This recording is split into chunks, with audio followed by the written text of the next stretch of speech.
Hello, I'm Jeff Price, and this is Intentional Musicianship, where we talk about all things that lead to center stage. That can be performance practice, mindset preparation, and the work behind the scenes that allows you to walk out and do your job with confidence. And being a musician is a lot of work. It is an amazing job. Now, over the last couple episodes, we've been talking about preparation from a bigger picture perspective.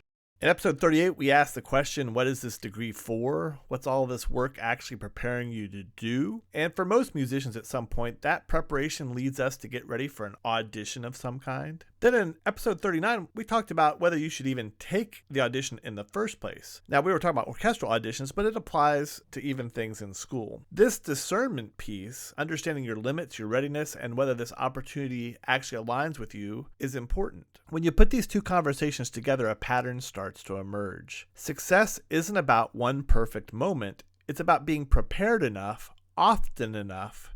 It's about your average.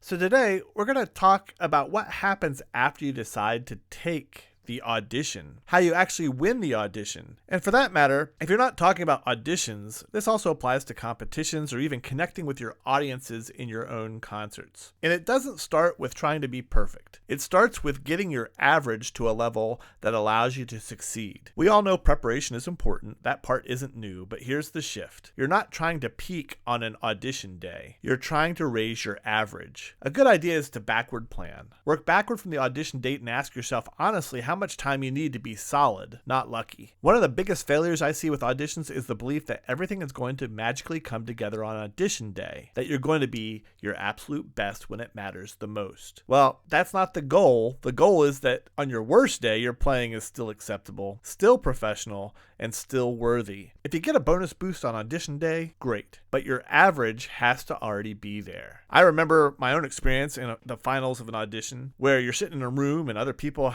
have all been selected to be there. Everyone is playing their best licks. Everyone sounds wonderful. And you know what? They should. If you've made it to the finals, you're a great player. The marketplace is full of great players. You don't win auditions by outplaying everyone else's best moment. You win auditions by being you. That's why you focus on your preparation, not theirs. You don't chase comparison. Only you can be you. You're the purple unicorn that they're looking for. And if they don't recognize that, I get it. You can live with that though, because you already know what you put into it. Now, I remember a musician I served with who practiced constantly. And when we were on tour, instead of practicing in his hotel room, he'd take his key, walk out to the bus, and play. He was always playing. It didn't matter what the temperature was on that bus, he was always playing. That dedication eventually manifested itself. He became a musician in the National Symphony. Now, what struck me with him wasn't just how much he practiced, it was that that instrument became part of who he was. Now, another friend of mine eventually became a principal musician in the U.S. Marine Band. Over the years, he gathered music specifically for sight reading. Eventually, it wasn't sight reading anymore. It was just music he hadn't played in a while. And that kind of preparation changes everything. When you prepare at that level, something important happens. The audition stops being personal. You already did the work. You already took the risk.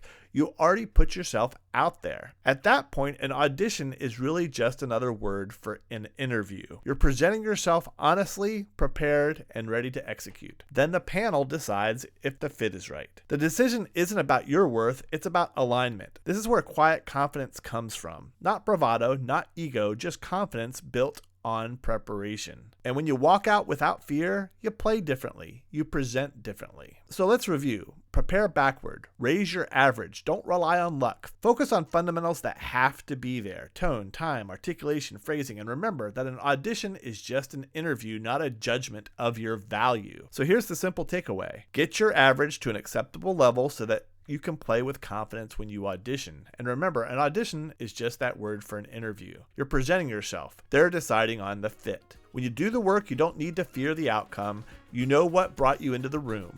You know you were prepared. you know you showed up honestly. If it works, great. If it doesn't work, you can learn, adjust, and move forward. That mindset changes everything. Before you go, take a moment and ask yourself this. Is your preparation raising your average, or are you still hoping for a perfect day? Success rarely comes from one perfect moment. It comes from being prepared enough, often enough. If you'd like to know more or want to share your own experiences, please visit us at intentionalmusicianship.com. I'd love to hear from each and every one of you. Thanks for joining us today. I hope you'll join us on the next episode of Intentional Musicianship.